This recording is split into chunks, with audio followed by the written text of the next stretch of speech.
Abdomen বা পেটের বুকের নিচ থেকে যে আমাদের পা পর্যন্ত অবশ করা বা অজ্ঞান করার যে ইনজেকশন গুলো দেওয়া হয় সেগুলো সাধারণত ইন্ট্রাস্পাইনাল বলা হয়। এছাড়া অনেক সময় আমাদের কোমরের নিচ থেকে যে কোনো ধরনের ব্যথার ক্ষেত্রেও এই ইন্ট্রাস্পাইনাল ইনজেকশন গুলো দেওয়া হয়। এছাড়া জিহ্বার নিচে পায়ুপথে দেওয়া হয় সাপোজিটরি, যোনিপথে পারভ্যাজাইনাতে সাধারণত ভ্যাজাইনাল ক্যান্ডিডিয়াসিস মানে হলো যে যোনিপথের চুলকানি, এই সকল রোগের ক্ষেত্রে এই যে যোনিপথে পারভ্যাজাইনাল এই ওষুধগুলো ব্যবহার করা হয়। গ্যাসীয় ইনহেলার সেটা হচ্ছে শ্বাসের মাধ্যমে নেওয়া হয়, আর বাহ্যিক বা এক্সটার্নাল ইউজ বা টপিক্যাল ইউজ যেটাকে বলি আমরা, সেটা হলো সাধারণত আমাদের চামড়া বা আমাদের মুখের ভিতর যেগুলো দেওয়া হয় এগুলাকে বলা হয়, চোখে দেওয়া হয় সেগুলোকে বলা হয় এক্সটার্নাল ইউজ এর মধ্যে। আচ্ছা, ওষুধ প্রয়োগের সুবিধা অসুবিধা সম্পর্কে আজকে আমরা জানবো। আচ্ছা, তাহলে প্রথমে আসি মুখ। তাহলে মুখ দিয়ে ওষুধ খেলে যে সকল সুবিধা পাওয়া যায় সেটা হলো রোগী নিজে নিজে খেতে পারে, কোনো দক্ষ লোকের প্রয়োজন হয় না, পার্শ্ব প্রতিক্রিয়া দেরিতে হয়। আচ্ছা, তাহলে রোগী যদি মুখে ওষুধ খায় এগুলো তো আমরা জানি যেটা নিজে নিজে গ্রহণ করা যায়, এর পার্শ্ব প্রতিক্রিয়া খুব কম এবং এটা কাজ করতেও সাধারণত একটু সময় লাগে তুলনামূলক। আচ্ছা, অসুবিধা কি আছে?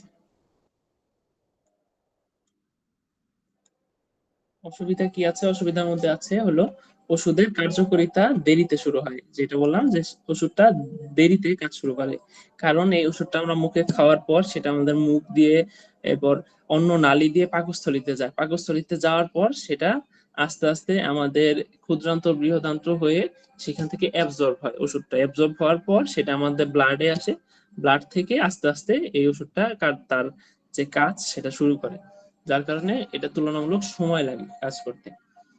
অজ্ঞান ও বমির ভাব, বমি রোগী, অজ্ঞান বা বমি রোগীকে দেওয়া যায় না। যে সকল রোগী অজ্ঞান বা আনকনসিয়াস অবস্থায় আসে তাদেরকে আমরা সাধারণত মুখে ট্যাবলেট দিতে পারি না। বা বমি রোগীকে যদি আমরা এই মুখে ওষুধ দেই সেটা বমি করে যদি ফেলে দেয় তাহলে সেই ওষুধের কার্যকারিতা পাওয়া যায় না। মুমূর্ষু রোগীকে দেওয়া যাবে না, হ্যাঁ, যার অবস্থা খুব খারাপ সিরিয়াস রোগীকে সাধারণত দেওয়া যাবে না, এতে তিতা স্বাদযুক্ত হতে পারে এবং ওষুধের অপচয় হয় বেশি।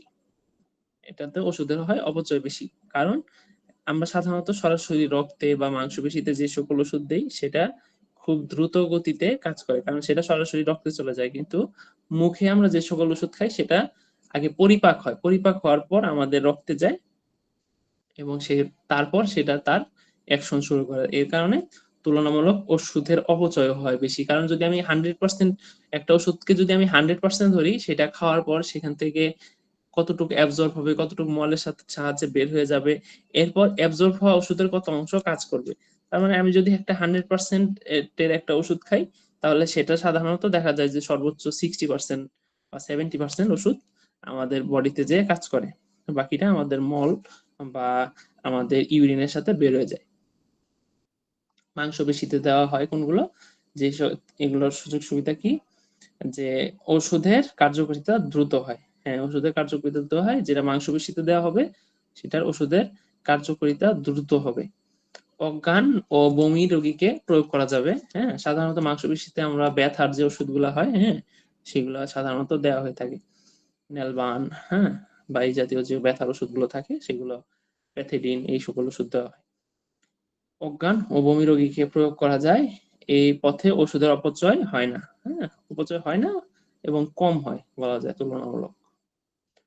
অসুবিধা কি? সুই ফোটানোর ভয় থাকে, নিজে নিজে দেওয়া যায় না, দক্ষ লোকের প্রয়োজন হয়, ইনফেকশন হওয়ার সম্ভাবনা থাকে এবং পার্শ্ব প্রতিক্রিয়া দ্রুত।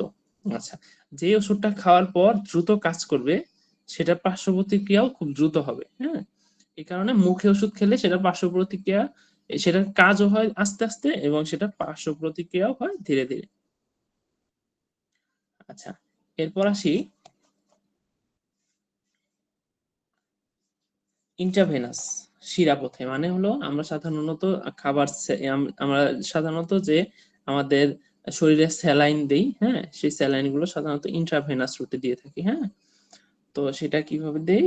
সেটা হলো আমাদের শরীরের বিভিন্ন যে ভেন গুলো দেখা যায় দৃশ্যমান, আমাদের শরীরে এর আগে পড়িয়েছিলাম যে ভেইন আর্টারি মানে একটা শিরা থাকে, ধমনী থাকে। ধমনীগুলো সাধারণত মানে হলো যে অক্সিজেন সমৃদ্ধ যে রক্ত সেটা বহন করে, আর ভেইন গুলো কার্বন ডাই অক্সাইড, আমরা যে বাতাস থেকে অক্সিজেন নেই এবং কার্বন ডাই অক্সাইড ত্যাগ করি, এই ডিঅক্সিজেনেটেড ব্লাড বা কার্বন ডাই অক্সাইড সমৃদ্ধ যে ব্লাড গুলা সেটা ভেইন বহন করে। সাধারণত ধমনী যেটা, সেটা হলো আমাদের হার্ট থেকে সরাসরি আমাদের শরীরে অক্সিজেন সমৃদ্ধ রক্তগুলো সাপ্লাই দেয়, এবং ধমনীগুলো সাধারণত মোটা থাকে এবং সেখানে ব্লাড ফ্লো বেশি থাকে। কোনো একটা ধমনী যদি ছিঁড়ে যায়, সেখান থেকে অতি দ্রুত গতিতে রক্ত চারদিকে ছড়িয়ে পড়ে, মানে ফিনকি দিয়ে রক্ত বের হয়। হ্যাঁ, কিন্তু সাধারণত যে ভেন গুলো থাকে সেগুলোতে ব্লাডের ফ্লো থাকে কম, এবং এই যে ওষুধগুলো থাকে আমরা মানে ইন্ট্রাভেনাস রুটে, সেগুলো আমরা সাধারণত আমাদের ভেইনে দেই। হ্যাঁ, এগুলো আমরা সাধারণত আর্টারিতে দেই না, আর্টারি বা ধমনীতে দেই না। সেগুলো হলো কারণ কি, যে এই ভেইন গুলো সাধারণত সুপারফিশিয়ালি থাকে, মানে আমাদের স্কিনের খুব কাছাকাছি থাকে। অনেকের ভেইন দেখা যায়, হ্যাঁ, অনেকের ভেইন এমনিতেই দেখা যায়, আর সাধারণত যাদের দেখা না যায় তাদেরকে আমরা এখানে টর্নিকেট দিয়ে চাপ দিলে সেই ভেইন গুলো আস্তে আস্তে ভিজিবল হয়, এবং সেখানে আমরা ইনজেকশন দিই, এবং এই ইনজেকশনের মাধ্যমে স্যালাইন এবং অন্যান্য যে ইনজেকশন ফর্মের যে সকল ওষুধগুলো আছে সেগুলো দিয়ে থাকি। তাহলে আমরা জানলাম যে স্যালাইন বা আমাদের যে সকল ইনজেকশন দিয়ে থাকি সেগুলো আমরা সাধারণত বেশিরভাগ ক্ষেত্রেই দেই শিরা পথে, শিরা বা ভেইনে। আচ্ছা, এটার সুবিধা কি? ওষুধের কার্যকারিতা সবচেয়ে দ্রুত। এটা হলো ওষুধের কার্যকারিতা সবচেয়ে দ্রুত। আমরা যত প্রকার রুটের মধ্যে ড্রাগ দেই, সবচেয়ে বেশি 100%, অলমোস্ট 100% এফিকাসি পাওয়া যায় হলো এই ইন্ট্রাভেনাস রুটে। মানে একটা রোগী অসুস্থ, তার দ্রুত ট্রিটমেন্ট করা দরকার, তাকে অবশ্যই সাথে সাথে ইন্ট্রাভেনাস বা সরাসরি রক্তে ওষুধটা দিয়ে দেওয়া হবে। তাহলে সরাসরি রক্তে ওষুধটা চলে গেলে সেটা রক্তে যাওয়ার সাথে সাথে সেই ওষুধটা আমাদের হার্টে চলে যাবে, এবং হার্ট থেকে আমাদের পুরো বডিতে চলে যাবে। তাহলে সেটা খুব দ্রুত কাজ করবে। কিন্তু একটা ওষুধ যদি আমি মুখে খাই, সেটা আগে পরিপাক হবে, মুখ থেকে পাকস্থলী এবং এই যে আমাদের এই যে ক্ষুদ্রান্ত্র, বৃহদান্ত্র, হ্যাঁ, এই সকল যে রুট গুলা দিয়ে যাবে, এরপর অ্যাবজর্ব হওয়ার পর সেটা কাজ শুরু করবে। তার মানে তুলনামূলক সবচাইতে বেশি দ্রুত কাজ করবে হলো শিরাপথে। এরপরে আরেকটু সময় লাগবে হলো মাংসপেশিতে দিলে, এবং এর চাইতে সবচাইতে বেশি সময় লাগবে হলো যদি আমি মুখে ওষুধ খাই। মানে একটা ওষুধ কাজ করতে সবচেয়ে বেশি সময় লাগবে মুখে ওষুধ খেলে, আর সবচেয়ে দ্রুত হবে হলো ইন্ট্রাভেনাস বা সরাসরি যদি রক্তে দিই। অজ্ঞান বা বমি রোগীকে প্রয়োগ করা যায়। এই পথে ওষুধের অপচয় নাই বললেই চলে। যেটা বললাম যে 100% ওষুধের এফিকাসি পাওয়া যায়, মানে হলো আমি একটা ওষুধকে যদি ধরি 100%, সেটা দিলে 100%ই কাজ করবে। এখানে কোনো প্রকার ড্রাগ মানে হলো অপচয় হবে না। আচ্ছা, অসুবিধা সমূহ: সুই ফোটানোর ভয় থাকে। হ্যাঁ, সুই ফোটানোর ভয় থাকে অনেক সময় আমাদের রক্তের যে ধমনী বা শিরাতে দিতে গিয়ে অনেক সময় আমাদের নার্ভ ইনজুরি হওয়ার সম্ভাবনা থাকে। নার্ভ মানে হলো স্নায়ু, মানে আমরা আমাদের ব্যথা বোধ করি যেই অঙ্গটার মাধ্যমে, হ্যাঁ, সেটাকে বলা হয় নার্ভ। তো অনেক সময় দেখা যায় যে এই শিরাতে সুই ফোটাতে যে কোনো কারণে যদি কোনো নার্ভের মধ্যে খোঁচা লাগে, তাহলে দেখা যাবে সেই জায়গা থেকে নিচের জায়গাগুলোতে দীর্ঘদিন বা দীর্ঘ সময় ধরে ব্যথা অনুভব হতে পারে। আচ্ছা, নিজে নিজে দেওয়া যায় না। হ্যাঁ, নিজে নিজে দেওয়া যায় না, দক্ষ লোকের প্রয়োজন হয়, পার্শ্ব প্রতিক্রিয়া দ্রুত হয়। যেটা বললাম যে যেই ড্রাগ যত দ্রুত কাজ করবে, সেই ড্রাগের পার্শ্ব প্রতিক্রিয়াও তত দ্রুত হবে। আচ্ছা, জিহ্বার নিচে সাবলিঙ্গুয়াল। হ্যাঁ, এই ওষুধ সমূহের সুবিধা হলো যে ওষুধের কার্যকারিতা দ্রুত হয়, নিজে নিজে ব্যবহার করতে পারি, দক্ষ লোকের প্রয়োজন হয় না। সাধারণত দেখা যায় যে হার্ট অ্যাটাকের পেশেন্টদের আমরা নাইট্রোগ্লিসারিন স্প্রে ব্যবহার করতে বলি জিহ্বার নিচে, বলি যে জিহ্বার নিচে 1 চাপ বা 2 চাপ। কারো যদি কখনো এরকম রোগী দেখার সুযোগ হয়ে থাকে যে তার বুকে ব্যথা হচ্ছে, শ্বাস নিতে কষ্ট হচ্ছে, শরীর ঘেমে যাচ্ছে, তার মানে এটা হলো একটা হার্ট অ্যাটাকের লক্ষণ। হ্যাঁ, সে শুয়ে থাকতে পারবে না, বসে বসে থাকবে, এবং অস্থির হয়ে যাবে ঘেমে। তো সেই সকল রোগীকে যখন এরকম হার্ট অ্যাটাকের লক্ষণ হয়, তখন আমরা সাধারণত জিহ্বার নিচে সাবলিঙ্গুয়াল রুটে একটা স্প্রে পাওয়া যায়, হ্যাঁ, এনরিল নামে পাওয়া যায়, জিটিএন নামে পাওয়া যায়। এই স্প্রে গুলা এক চাপ দিতে বলি, তাহলে সেটা হয় কি, সেই নাইট্রোগ্লিসারিন স্প্রেটা আমাদের জিহ্বার নিচে দুইটা ভেইন থাকে, হ্যাঁ, তো সেই ভেইন দিয়ে আমাদের রক্তে চলে যায় এবং অতি দ্রুত এটার কাজ শুরু করে। ফলে আমাদের রক্তনালীগুলো, চিকন রক্তনালীগুলোকে সেগুলো প্রসারিত করে দেয়, যার ফলে সেখান দিয়ে বেশি পরিমাণ রক্ত সহজে প্রবাহিত হতে পারে, ব্লাড প্রেশারটা কমে যায়, বুকের ব্যথা কমে যায় এবং হার্টে ঠিক মতো রক্ত সাপ্লাই হয়। অনেক সময় এই হার্ট অ্যাটাকের কারণে অনেক রোগী মারা যায় হাসপাতালে নিতে নিতে। তো আমরা যদি এই সাধারণ কাজটুকুও করি, যে কারো যদি হঠাৎ বুকে ব্যথা হয়, এবং সে দম নিতে কষ্ট হয়, শ্বাস নিতে কষ্ট হয়, শ্বাসকষ্ট হয়, এবং তার মনে হয় যে ব্যথাটা হয় একদম বুকের মাঝখানে, ব্যথাটা হবে, হার্ট অ্যাটাকের বুকের ব্যথাটা হবে একদম বুকের মাঝখানে, হ্যাঁ, এবং এখানে এরকম মনে হবে যে মনে হয় যে অনেক ওজনের কোন একটা পাথর আমার বুকের মধ্যে চাপ দিয়ে রাখা আছে, হ্যাঁ, এবং শ্বাস নিতে কষ্ট হবে, রোগী ঘেমে যাবে। এরকম যদি কোনো বয়স্ক রোগী হয়, সেই ক্ষেত্রে আমরা এই নাইট্রোগ্লিসারিন বা জিটিএন নামে পাওয়া যায়, হ্যাঁ, জিটিএন নামে এক ধরনের স্প্রে পাওয়া যায়, দেখাচ্ছি। এই স্প্রেটা যদি আমরা সাথে রাখি, তাহলে দেখা যায় যে অনেক রোগীরই জীবন বাঁচানো সম্ভব হয়।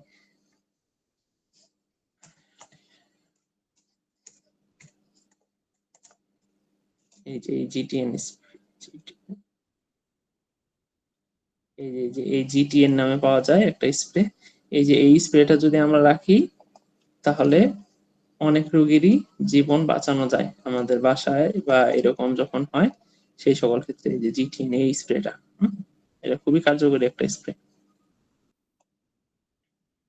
এটা এনরিল নামে পাওয়া যায়, আরো বেশ কিছু নামে পাওয়া যায় বাজারে।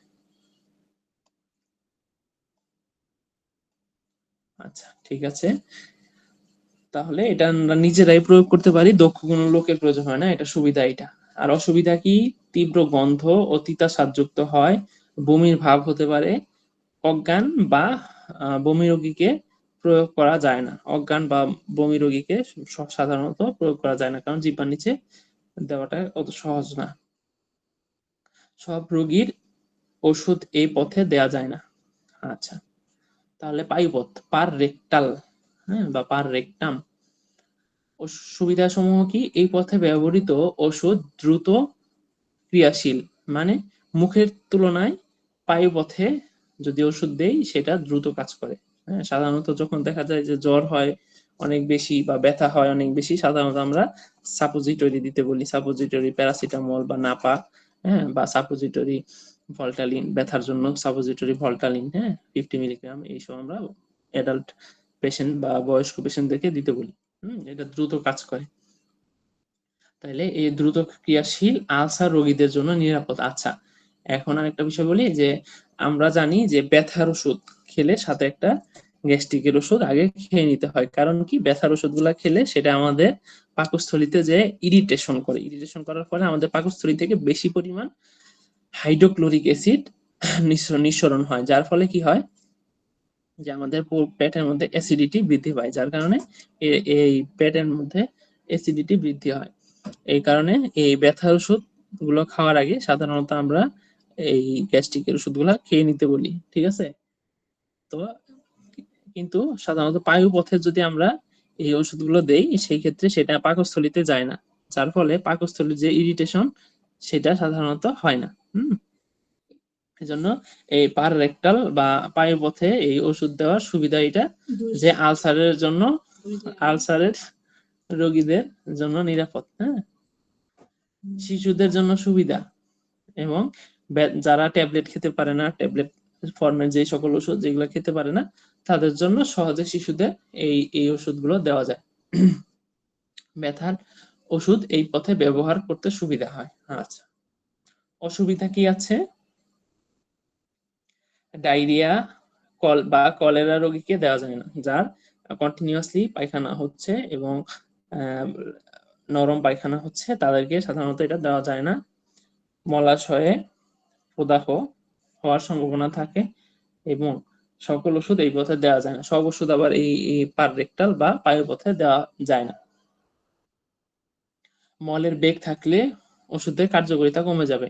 মানে আমি একটা ওষুধ দিলাম, ওষুধ দেওয়ার কিছুক্ষণের মধ্যে যদি পায়খানা হয়ে যায় তাহলে সাধারণত সেই ওষুধটা আর কার্যকারিতা কমে যাবে এবং সর্বোচ্চ মানে যতটুকু কাজ করার কথা সেটা কাজ করবে না। মলের বেগ থাকলে ওষুধের কার্যকারিতা কমে যায়। অনেকে ব্যবহার করতে অস্বস্তি বোধ করেন।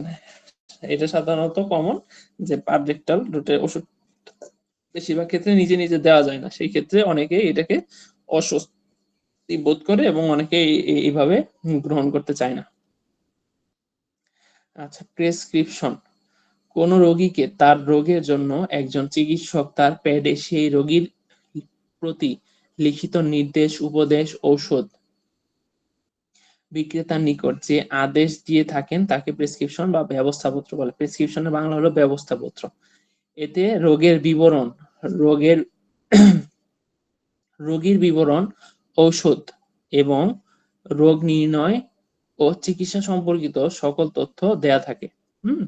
মানে একজন ডাক্তার একজন ফার্মাসিস্টের জন্য মানে রোগীর জন্য ফার্মাসিস্টের উদ্দেশ্যে যে সকল ওষুধের নামগুলো প্রেসক্রিপশন পেটে লিখে দিবে এবং রোগীর উদ্দেশ্যে যে সকল নির্দেশ, আদেশ, উপদেশ, হ্যাঁ, এই সকল লিখে দিবে, সেটাই হলো প্রেসক্রিপশন। যা যা থাকবে, চিকিৎসকের নাম থাকবে অবশ্যই, চিকিৎসকের পদবি থাকবে, চেম্বারের ঠিকানা থাকে সাধারণত।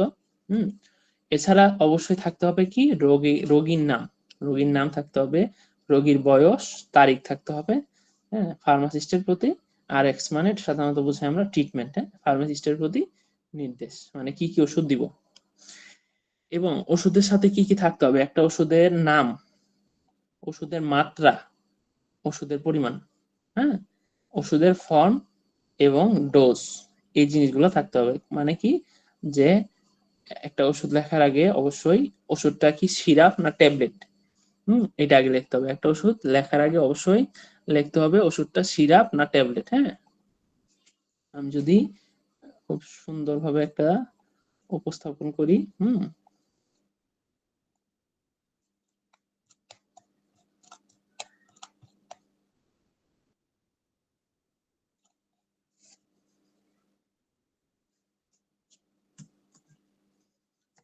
যে একটা ওষুধ লেখার আগে অবশ্যই আগে শুরুতে লিখতে হবে কি যে ওষুধটা কি ফর্মে আছে, হ্যাঁ, সেটা হলো ট্যাবলেট নাকি সিরাপ,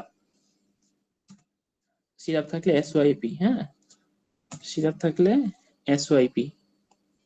এছাড়া যদি হয় এরকম সিরাপ থাকলে এসওআইপি, যদি আমাদের পায়খানা রাস্তায় দেওয়ার হয়, হ্যাঁ, সেই ক্ষেত্রে আমরা দেই হলো সাপোজিটরি, এস ইউ পিপি, সাপোজিটরি, হ্যাঁ, এরকম ফর্মুলেশন থাকবে শুরুতে।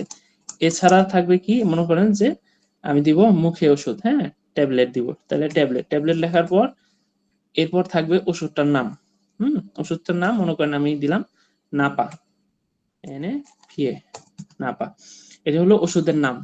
এরপর ওষুধের মাত্রা বলতে বোঝায় কি এটার বিভিন্ন ধরনের, একটা নাপারই বিভিন্ন ধরনের ফর্মুলেশন পাওয়া যায়, হ্যাঁ, সেটা হলো হইতে পারে 500 মিলিগ্রাম, হ্যাঁ, 500 মিলিগ্রাম, বা এছাড়া হইতে পারে 1000 মিলিগ্রামও আছে, হ্যাঁ, সেটাকে নাপা 1 নামে পাওয়া যায়, 1000 মিলিগ্রাম, হ্যাঁ, সেটা অবশ্যই উল্লেখ করে দিতে হবে যে আমি কত পাওয়ার বা কত মাত্রা ওষুধ দিচ্ছি, হ্যাঁ। যদি আমি দেই 500 মিলিগ্রাম দেই, 500 মিলিগ্রাম, এক্সকিউজ তাহলে মি স্যার। হ্যাঁ বলেন। স্যার আপনার এই নাম্বারটা দেওয়া যাবে? হ্যাঁ, আমি এটা পরে তাহলে দিয়ে দিব, এখন ক্লাস শেষ আচ্ছা করি। আচ্ছা আচ্ছা ঠিক আছে। ঠিক আছে।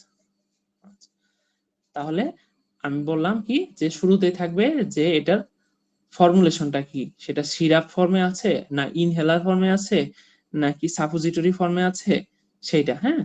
এরপর থাকবে হলো সেটার নাম, ব্র্যান্ড নেম থাকতে পারে বা ট্রেড নেমও থাকতে পারে, হ্যাঁ, জেনেরিক নেমও থাকতে পারে বা ট্রেড নেমও থাকতে পারে। তাহলে আমি সেখানে লিখলাম নাপা, এটা হলো ব্র্যান্ড নেম, যে একটা কোম্পানির, বেক্সিমকো কোম্পানির ওষুধের নাম কি নাপা, এটার মাত্রা থাকতে হবে একটা, হ্যাঁ, যে 500 মিলিগ্রাম। আচ্ছা, এটার পর থাকবে কি যে এটা ব্যবহার বিধি, হ্যাঁ, ব্যবহার বিধিটা কেমন, যে এটা আমি 1 প্লাস 1 প্লাস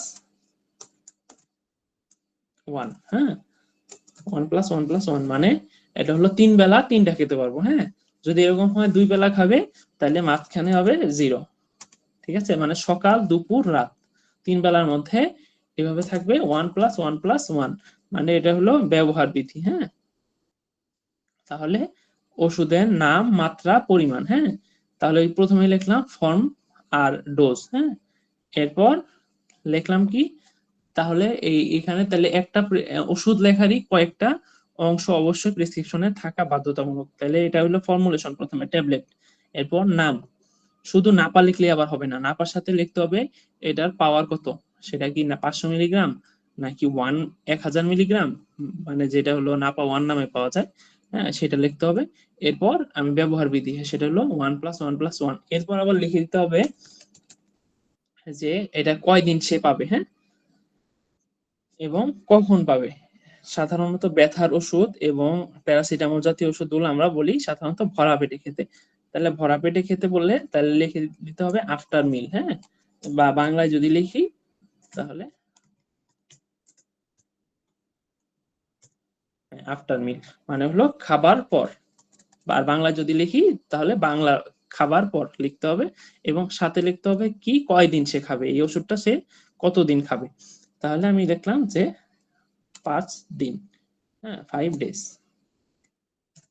তার মানে একটা প্রেসক্রিপশন লিখতে গেলে ডাক্তারের নাম, পদবি, এইসব তো থাকতে হবে, এবং একটা ওষুধ যখন আমি লিখবো অবশ্যই এই জিনিসগুলো খেয়াল রাখতে হবে যে একটা ওষুধ শুধু আমি নাপা নাপা বা শুধু নাপা লিখে দিলাম একটা ওষুধ যে শুধু নাপা, তাহলে কিন্তু হইলো না। কারণ নাপা কিন্তু আবার সিরাপও পাওয়া যায়। হ্যাঁ, নাপার কিন্তু সিরাপ ফর্মে পাওয়া যায়, সেই ক্ষেত্রে কিন্তু সিরাপ SYP সিরাপ নাপা। হ্যাঁ, এবং সেটার পাওয়ার সাধারণত 125 মিলিগ্রাম হয়ে থাকে। হ্যাঁ, সেখানে 125 মিলিগ্রাম এভাবে লিখতে হয়। তাহলে এটা হচ্ছে ওষুধের নাম লিখলাম, এবং পাশাপাশি লিখলাম যে এটার পাওয়ার কত, সেটার মাত্রা কত। তাহলে 500 মিলিগ্রাম, এবং এটা কয় বেলা খেতে হবে এটা উল্লেখ করে দিতে হবে। সিরাপের ক্ষেত্রে লিখে দিতে হবে 1 চামচ বা 2 চামচ 3 বেলা। এরপর সে কখন খাবে, খাবার আগে না পরে। সাধারণত আমরা গ্যাস্ট্রিকের ওষুধ যেগুলোকে বলি সেগুলো আমরা খাবার আধা ঘন্টা আগে। আমি এর আগে ক্লাসে বলেছি যে অবশ্যই গ্যাস্ট্রিকের ওষুধগুলো আমরা খাই, কিন্তু অনেকেরই কাজ হয় না, কারণ কি খাবার সাথে সাথে খাই বা খাবার পরে খাই। কিন্তু এই ওষুধটাই যদি আমরা খাবার আধা ঘন্টা আগে খেয়ে খাবার খাই, সেই ক্ষেত্রে এই ওষুধের পূর্ণ যে এফিকেসি বা সর্বোচ্চ কার্যকারিতা পাওয়া যায়। তাহলে এখানে অবশ্যই লিখে দিতে হবে খাবার পরে না খাবার আগে। সাধারণত আমরা ডাক্তাররা যে সকল ওষুধ খাবার পরে খেতে হয় সেগুলো সাধারণত বেশিরভাগ ক্ষেত্রেই যারা খুব ব্যস্ত ডাক্তার থাকেন তারা লেখেন না, শুধুমাত্র খাবার আগে খাবার যে সকল ওষুধ, হ্যাঁ সেই সকল ওষুধগুলো সাধারণত লেখা হয় যে বিফোর মিল বা খাবার আগে। আর এই ওষুধটা কয়দিন খাবে সেটাও উল্লেখ করে দিতে হবে। আচ্ছা, ঠিক আছে, এখন সামনের দিকে যাই। স্যার একটা হ্যালো হ্যাঁ, বলেন। স্যার, যেমন না পাই এদের লোকে জেনেরিক না মানে প্যারাসিটামল যদি না বানা রাখি যদি প্যারাসিটামল লেগে হ্যাঁ দিলে কি হ্যাঁ হবে হ্যাঁ না? হ্যাঁ, হবে হবে হবে, অবশ্যই হবে। অবশ্যই হবে, অবশ্যই হবে। হ্যাঁ হ্যাঁ, মানে অবশ্যই হবে। আমি তো এটাই বললাম যে আপনি এখানে তাইলে নাপা হলো কি, নাপা কি নাম বলেন তো, জেনেরিক নাম না ট্রেড নাম? চেক আপনি নাম না হ্যাঁ জেনেরিক না মানে এটা লেগে দেখবে। প্যারাসিটামল। হ্যাঁ হ্যাঁ, আর এই তো জেনেরিক নাম হলো স্যার প্যারাসিটামল। আপনার গ্রুপ হইলো প্যারাসিটামল, এইটা দ্বারা যত কোম্পানির ওষুধ আছে সবই বেচতে পারবো। হ্যাঁ হ্যাঁ হ্যাঁ, আপনি এটাই যদি বলছি। আপনি যদি প্যারাসিটামল লিখে দেন তাহলে আমি যদি প্যারাসিটামল, হ্যাঁ হ্যাঁ ডাইরেক্ট গ্রুপ প্যারাসিটামল, দিয়ে শিখান স্যার, গ্রুপ দিয়ে শিখান। হ্যাঁ গ্রুপ দিয়ে শেখাচ্ছি, আমি সবকিছু দিয়ে শেখাচ্ছি, সমস্যা নাই। হ্যাঁ, মনে করেন আমি তাহলে ট্যাবলেট দিলাম প্যারাসিটামল 500 মিলিগ্রাম। হ্যাঁ, তাহলে আচ্ছা এখন আপনার কাছে যখন আমি পাঠাবো তখন আপনি চাইলে এই প্যারাসিটামলের যে কোনো একটা কোম্পানির ওষুধ আপনি চাইলে তাকে দিতে পারেন। দিতে হ্যাঁ, পারবেন। কিন্তু আমরা, ঠিক আছে স্যার, বুঝছি। হ্যাঁ বুঝছেন, তখন আরেকটু বোঝাই বলি যেহেতু বিষয়টা জানতেই চাইছেন। তো কিন্তু সাধারণত দেখা যায় প্যারাসিটামল তো একটা ছোট নাম। হ্যাঁ, এমন অনেক ওষুধের নাম থাকে জেনেরিক নেম। হ্যাঁ, দেখা যায় একটা ওষুধের মধ্যেই বেশ কিছু ওষুধ থাকে। যেমন গতদিন আপনাদেরকে আমি পড়িয়েছিলাম কি যে বাইকোনার, বাইকোনার 5/20। হ্যাঁ, এই যে বাইকোনার 5/20 এর মধ্যে দুইটা ওষুধ আছে, একটা হলো অ্যামলোডিপিন। হ্যাঁ, অ্যামলোডিপিন, একটা হচ্ছে অলমেসার্টান, দুইটাই কিন্তু প্রেসারের আলাদা আলাদা ওষুধ। তো আমি দেখুন এই এত বড় একটা নাম একটা প্রেসক্রিপশনে লেখা কিন্তু অনেক সময় সময় সাপেক্ষ ব্যাপার হয়ে যায়। এই প্যারাসিটামলের জায়গায় আমি যখন এই যে এই টোটাল নামটা লিখতে যাব, সেটা একটু সময় সাপেক্ষ ব্যাপার হবে, হ্যাঁ? এবং পাওয়ার লিখতে যাব, এটা আলাদা আলাদা ভাবে বোঝানোটা একটু কঠিন হবে। এই যে দেখেন আমি দেখাই, এই যে এই ওষুধের নামটা কত বড় হয়ে গেল, অনেক বড় হয়ে গেছে না? জি স্যার। হ্যাঁ, সাধারণত এর কারণে আমরা দেখা যায় যে ট্রেড নেমটা লিখি কেন, যে ট্রেড নেমটা ছোট আকারে থাকে, হ্যাঁ, শুধু এই এত বড় নাম লেখার সময় সাধারণত ডাক্তারদের থাকে না। তখন আমরা করি কি, যে এই পুরাটার বদলে জাস্ট খালি আমি এই যে এইখানে যদি লিখে দেই যে ট্যাবলেট 5/, বাইজুরা। হ্যাঁ 20, হ্যাঁ 5/20, এই আমার কিন্তু এই পুরো ওষুধটাই কভার হয়ে গেল, বুঝতে পারছেন? এই বুঝতে কারণে পারছি। সাধারণত দেখা যায় যে আমরা এই যে নিকনেমটা সবসময় ব্যবহার করি না, হ্যাঁ? স্যার বাইজুরান যে এই যে কি পয়েন্ট কি 5/20 বাই নয় একটাই হ্যাঁ হ্যাঁ আর হ্যাঁ কোন হ্যাঁ, না এটার দুইটা ফর্ম আছে, একটা হলো 5/20 আর একটা 5/4। এটা সাধারণত আমরা প্রেসারের, যাদের ব্লাড প্রেসার বেশি থাকে। আমি স্যার খালি 5/20 পাইছি আর তো এইটা ফাইলাম এই কারণে আমি জিজ্ঞাসা করলাম। না না না, 5/40 আছে, হ্যাঁ। তো আপনি যদি দোকান থাকে বা ইয়া থাকে, তাহলে ওই যে কোম্পানির লোকদের সাথে যোগাযোগ করলে তাদের কাছে পাবেন। আচ্ছা স্যার। 5/20 আছে এবং 5/40 আছে, হ্যাঁ। এই যে আমি আচ্ছা দেখাচ্ছি আপনাকে। আসসালামু আলাইকুম স্যার, ওই ফেক্সোগার্ড 50 আর ওইছে যে বাইজুরান কি একই ওষুধ? এক্সোকার্ড না, জি স্যার ইয়াকে ওষুধ মনে হয় একজুরান। কি নামটা কি? ফেক্সোগার্ড 50।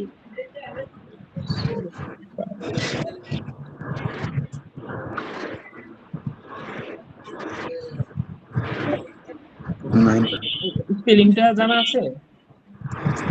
জি,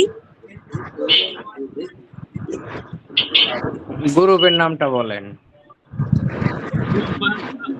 বানানটা মনে আছে স্পেলিং?